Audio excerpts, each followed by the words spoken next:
everyone, I'm Vanessa, Uybarreta, owner of Mind, Body, Breath Massage Therapy. I'm a massage therapist specializing in myofascial release, and I'm also a yoga instructor. And I wanted to go over a variation of a Sun Salutation, and it's not so much about the sequence of it, but that it's a very well-rounded group of stretches that's great for anybody. There are many different variations of the Sun Salutation. There's many different ways you can do it. You can do it kind of moving through one breath per movement, per posture, or you can spend several breaths, even a couple minutes in each stretch, really getting a deeper fascial stretch. So sometimes, especially in the morning when usually we're more stiff from sleeping all night, I might go through one or two a little bit more quickly but very gently, and then I might spend more time on the third one, just because now my body's a little more warmed up. So I'm going to do it twice. The first time I'm going to do it, I'm going to focus a lot on the alignment and where your body needs to be in a few variations. And then the second time I'll just kind of breeze through it to just show the overall flow of it. Okay? So to begin, you're going to place your feet about hip distance apart, which is like that. And you want to feel like you're nice and tall, like you're kind of rising from the crown of your head. Let the shoulders roll back and down. And then place your hands at your heart. And on your inhale, you're just going to raise your arms up. And just stretch up and even do a gentle back bend if you'd like. And then you're going to come down into a forward bend. Now sometimes, especially if it's in the morning, and it's the first stretching you're doing, your back, your legs might feel very tight. So you can bend your knees here and kind of sink down. Depending on where your hands are, they can kind of be placed on your legs somewhere, or fingertips or hands to the floor. It's all going to depend on your range, and you want to go into it gently. You don't want to force yourself down. It doesn't really do anything for you. You want to kind of feel where it starts to feel a little tension, then stop there and wait. Hold yourself there. Now another option for standing forward bends is to place a chair in front of you and have your hands on the chair or even a bed. And that will take a lot of pressure off if you feel very strained, or if you feel like you can't really get into a 90-degree position. And that's another option. You're going to come down and you're in a forward bend, either knees bent or straight. And then you're going to kind of look forward. And I like to just open up again and kind of gaze forward or down and straighten the back. Hands can go up the legs. And then come again down into a forward bend. Again, either knees bent or straight. Then on your inhale, you're going to step the right foot back, so you can walk it back or step straight back. You're going to go into a lunge. Now there are a couple options here. High lunge or a low lunge. It's going to again depend on what you want. They both have good benefits. The low lunge has more stretch through the front of the leg. Okay, and I'm going to show you several options here. So, but either lunge, you always want to make sure that your ankle and your knee are right above and below each other. You never want this knee to go past your toes. In fact, it feels most stable when it's very aligned here. So to adjust this, you want to either take your knee back a little bit or take the foot front. Sometimes people will come into it and they'll be here and they'll do something like this, and that you don't want to do. So you want to adjust yourself. So again, if you need to place your hand on a wall or a bed, you can. This is a lunge, a modified lunge.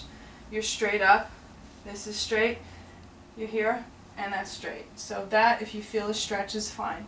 You can go deeper into it by bringing the back knee back.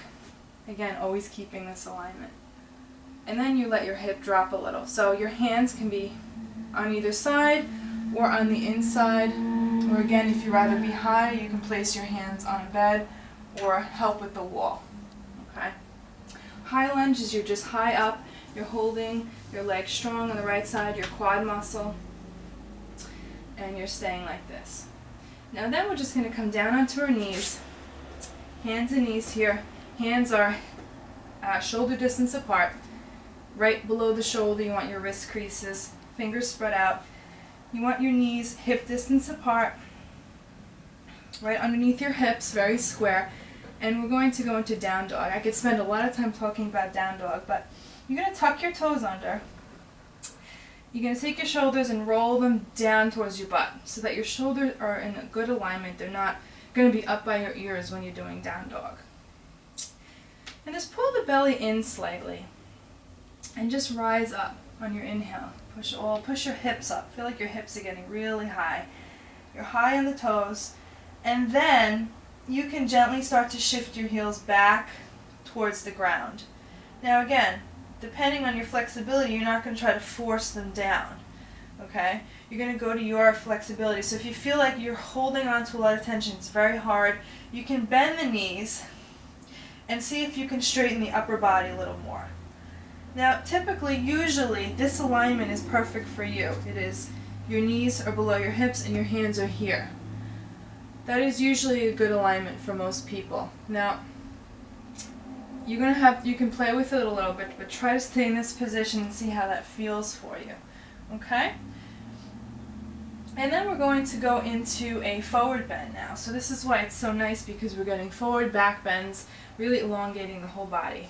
You're going to come down onto your stomach, and I'm going to do a very gentle back bend, which is called the Sphinx posture. So you are propped up on your forearms.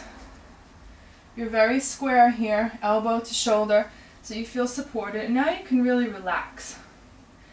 You want to feel like your chest is gently rising up and your head is soft, your neck is soft, and your legs are relaxed. Now,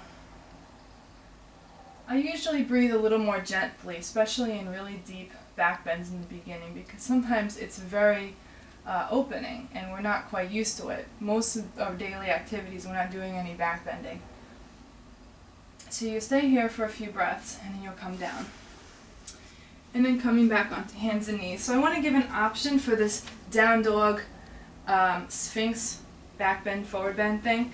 I want to give an option of cat and dog. So again, you're square. You inhale, let your belly drop down, your head rise. And then you'll exhale and roll under.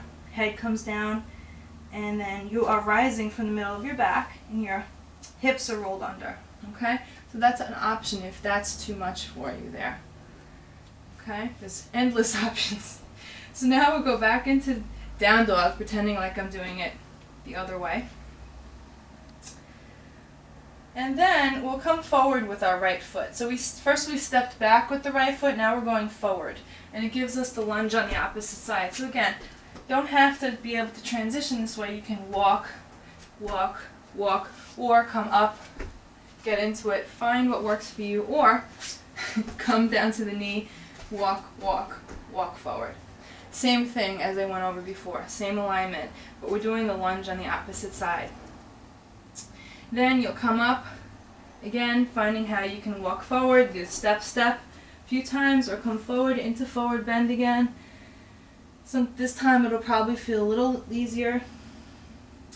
Then in your inhale, you're going to rise up, let the arms come out, stretch all the way up, and then hands back to your heart. Okay. So, a few things. Depending on how you're doing the yoga postures, you can again breathe and stay for several breaths in each posture, really getting a deeper stretch, or you can use it as a little bit of a warm-up. Don't ever move through it too quickly. You don't have to sync each breath with it. You can do 2 breaths, as long as you're breathing deeply in and out, so that your breath is carrying you through, because when you lose your breath, you're usually trying too hard in any posture, okay? So I'm just going to go through it once now. Inhale. Exhale.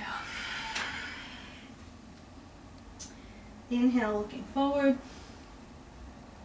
And then exhale, bring the right foot behind.